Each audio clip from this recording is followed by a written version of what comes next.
राधे राधे महाराज जी। राधे राधे महाराज जी। महाराज जी, प्रश्न बहुत बार आता है कि हमने सबके साथ अच्छा करने की कोशिश की, मदद की, बट बदले में हमें ये मिला वो मिला और नफरत ही मिली, हम ये ये मिला। कहते हैं कि हम किसी के साथ अच्छाई का बर्ताव करते हैं तो हम बदला क्यों चाहें? भगवान ने हमें अच्छाई करने का गुण दिया है तो हम दूसरों के साथ अच्छाई करें। नेकी कर दरिया में डाल। हम ये क्यों देखें कि हम उसको पानी पिलाए, वो हमको थैंक यू बोले, वो हमें धन्यवाद बोले, वो हमारे साथ अच्छा आचरण करे। उसका बुरा स्वभाव है, वो बुरा आचरण करेगा। मेरा अच्छा स्वभाव है, मैं अच्छा आचरण करूंगा तो मुझे कभी दुख नहीं होगा और हम महान बन जाएंगे। हम लोग इसी में गिर जाते हैं कि हमने इसके साथ अच्छा व्यवहार किया, या हमारे साथ बुरा कर रहा है तो फिर हम उसके साथ बुरा व्यवहार की बात सोचने लगते हैं, तो हम अपनी अच्छाई से गिर जाते हैं। सोचते हैं भगवान तुम्हें देख लेंगे, इतना तो आ ही जाता है ना दिमाग में। अब हम गिर गए अपनी अच्छाई से। अच्छाई तो अच्छाई ही रहनी चाहिए, अच्छाई में बुरा। एक बार एक काशी में गंगा जी में बिच्छू बहती जा रही थी, तो एक अच्छाई करने वाले ने उठाया, बिच्छू ने डंक मारा वैसे, फिर उठाया, फिर मारा। तो एक आदमी ने कहा पागल हो क्या, वो बार बार मार रहा है डंक और आप उठा रहे हो। बोले ये उसका स्वभाव है, बिच्छू का स्वभाव है डंक मारना, और मेरा स्वभाव इसे बचाना, मैं इसे बचाऊंगा। और बाहर एक बार कर दिया।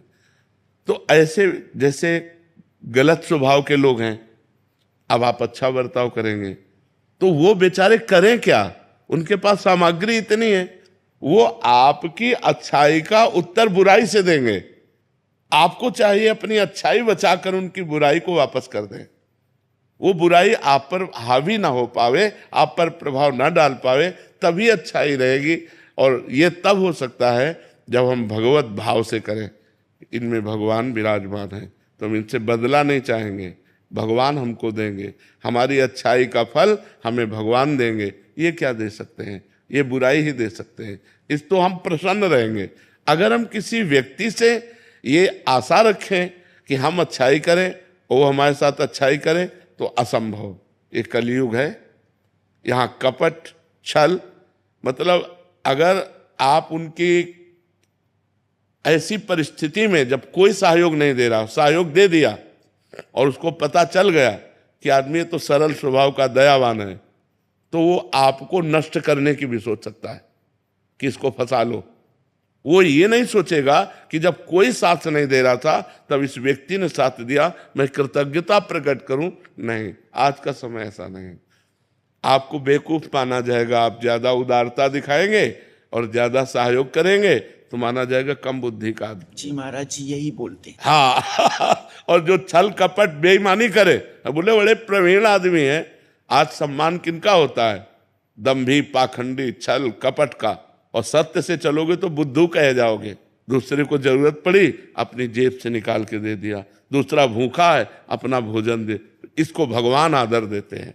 तो हम जब जिसको भगवान आदर देते हैं उसका कोई अनादर नहीं कर सकता, वो आगे चलकर प्रकाशित हो जाएगा। इसलिए आप भगवान से जुड़ो, इंसान की सेवा करो भगवत भाव से, बदले में उससे मत चाहो, तो आपकी अच्छाई आपको भगवान तक पहुंचा देगी। महाराज जी, हम क्या चाहते हैं कि अभी हमने अच्छा किया तो अच्छे का परिणाम तत्काल अच्छा मिले, बट महाराज जी ये तो पक्का है ना कि बाद में मिलेगा हमें? पक्का 1000% पक्का मिलेगा। जब बुरे कर्म का फल मिलता है तो अच्छाई का फल क्यों नहीं मिलेगा? नहीं मिले। महाराज जी, उसका रूप क्या होगा? वो इससे अच्छा होगा। जैसे हमने इनको संकट विपत्ति में सहयोग किया, तो हमारे जीवन में संकट विपत्ति जब कभी आएगी तो उस समय भगवान सहयोग करेंगे। और सबसे बड़ी बात होती है, भगवान प्रसन्न हो जाते हैं। और जिस पर भगवान प्रसन्न हो जाते हैं उस पर सुर नर मुनि सब प्रसन्न हो जाते हैं। फिर उसका मंगल ही मंगल होता है, वो कभी समस्याओं में नहीं फंस सकता। देखो, हम लोगों की एक अहम वृत्ति है जो इतना तो चाहते हैं कि भले आप हमारे बदले में कुछ ना करें, लेकिन मुंह पर इतनी बड़ाई तो कर दें। इतना कान सुनना चाहते, ये भी हटा दे, ये भी इच्छा हटा दे।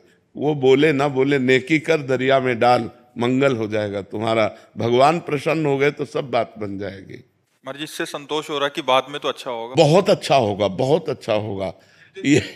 ये जो आप कर रहे हो सरकारी बैंक में जमा हो रहा है। जैसे आप किसी को दवा दिला देते हैं, किसी की विपत्ति में सहयोग कर देते हैं, किसी को भूख मिटा देते हैं, किसी को, वो बोले ना बोले लेकिन मालिक देख रहा है ना, वो हिसाब आपका करेगा, वो हिसाब करेगा तो बहुत अच्छा करेगा।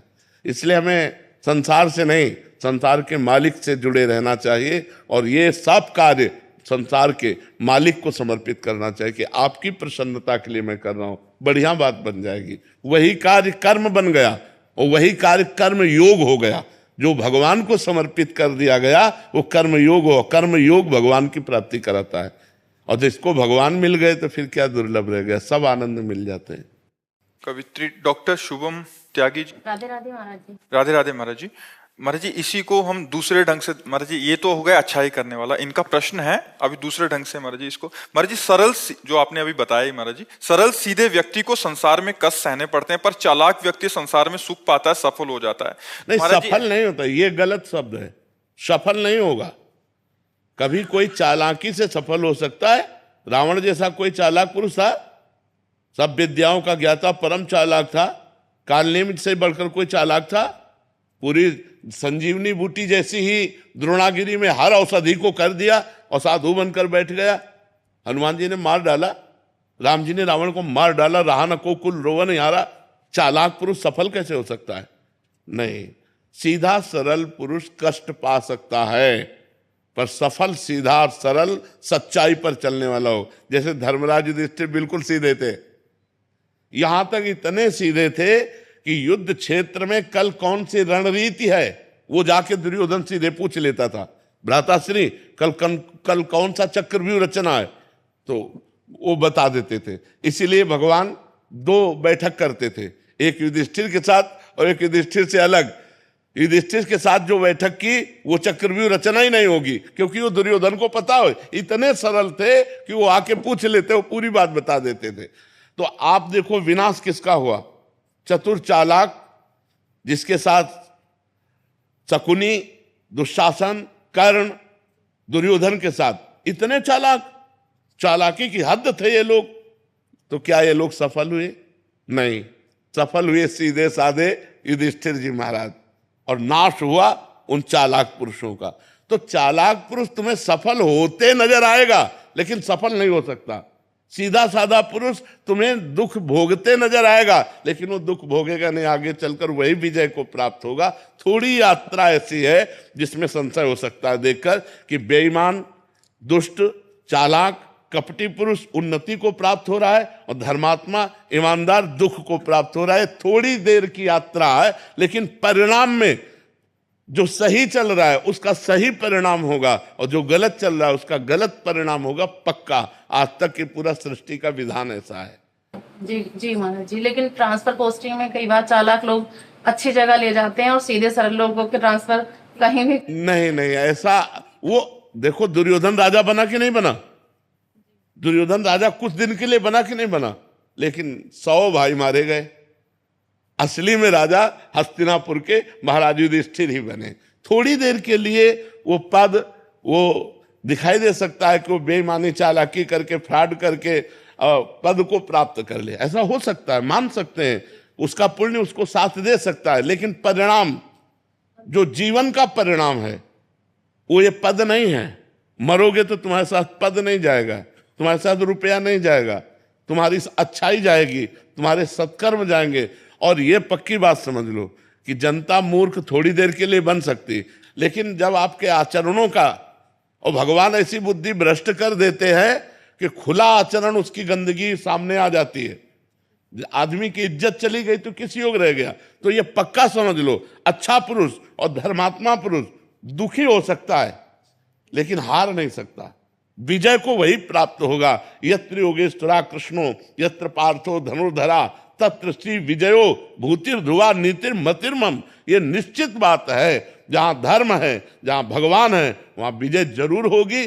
थोड़ी देर के लिए, अब जैसे 12 वर्ष का वनवास, 1 वर्ष का अज्ञातवास महाराज युधिष्ठिर को हुआ, इतने धर्मात्मा होते हुए, और ये दुष्ट लोग मौज उड़ाते रहे, लेकिन परिणाम में महाराज युधिष्ठिर ही चक्रवर्ती सम्राट बने और 100 के 100 कौरव मारे गए। तो इसलिए हमें अपने मन को धर्म में ही लगाना चाहिए, चाहे थोड़ा दुख मिले, थोड़ा उन्नति कम दिखाई दे, लेकिन आगे चलकर वो उन्नति को प्राप्त होगा। धर्मात्मा दीपक की तरह जलता है पर वो जलता रहता है, और अधर्मी हाइलोजन की तरह जलता है पर फ्यूज हो जाता है। वो एकदम चढ़ा और एकदम फ्यूज हो गया, एकदम नष्ट हो गया। धर्मात्मा पुरुष दीपक की लौ की तरह जलता रहता है और अपने घर को प्रकाशित कर देता है। इसलिए धर्म से चलो, भगवान का आश्रय लो। बुरे आचरणों से कभी किसी का कोई लाभ नहीं हुआ, थोड़ी देर लाभ होते दिखाई दिया, लेकिन परिणाम में विनाश ही होगा, अशांति ही होगी। कभी पाप कर्म करने वाला, छल कपट करने वाला सुखी नहीं हो सकता। परिणाम में थोड़े दिन तो आपको लग सकता है कि ये सुखी हो रहा है, लेकिन फिर ऐसा रहेगा कि मिट्टी में मिल जाएगा, रहा न को कुल रोवनिहारा। सामने से तो बहुत सुंदर दिखाई दे रहे और पीछे जो पाप कर रहे तो मालिक देख रहा है, उसका हिसाब मालिक करेगा। मालिक की दुकान में है, सबका जीवन खाता। पाई भर का भी चूक नहीं होती हमारे मालिक से, एक एक बात का हिसाब होता है। अगर हमने अंगुली भी उठाई है तो उसका भी हिसाब है कि क्यों उठाई और कैसे उठाई। परमात्मा सबको देख रहा है, इसलिए ये मत दे जानो कि कोई देख नहीं रहा है, हम अच्छाई कर रहे हैं, हमें बुराई पर बुराई मिलती चली जा रही, कोई हमारे देख नहीं, परमात्मा देख रहा है। और जो एक है कि मैं छल कपट बुराई से बढ़ रहा हूं, तो देख लेना तुम नष्ट हो जाओगे। जैसे किसी को दो आदमी हाथ और पैर पकड़कर ऊपर 7वें खंड में ले जा रहे हो, वो सोचे मैं बड़ी मौज से जा रहा हूं, मौज से ले जा रहे हो, ऊपर से पटकने के लिए ले जाया जा रहा है। ऐसे पापी आदमी यदि बढ़ोतरी को जा रहा है तो समझो उसका नाश होने वाला है, और धर्मात्मा पुरुष दुख मिल रहा है तो समझो अब ये ऊंचाई पर चढ़ेगा।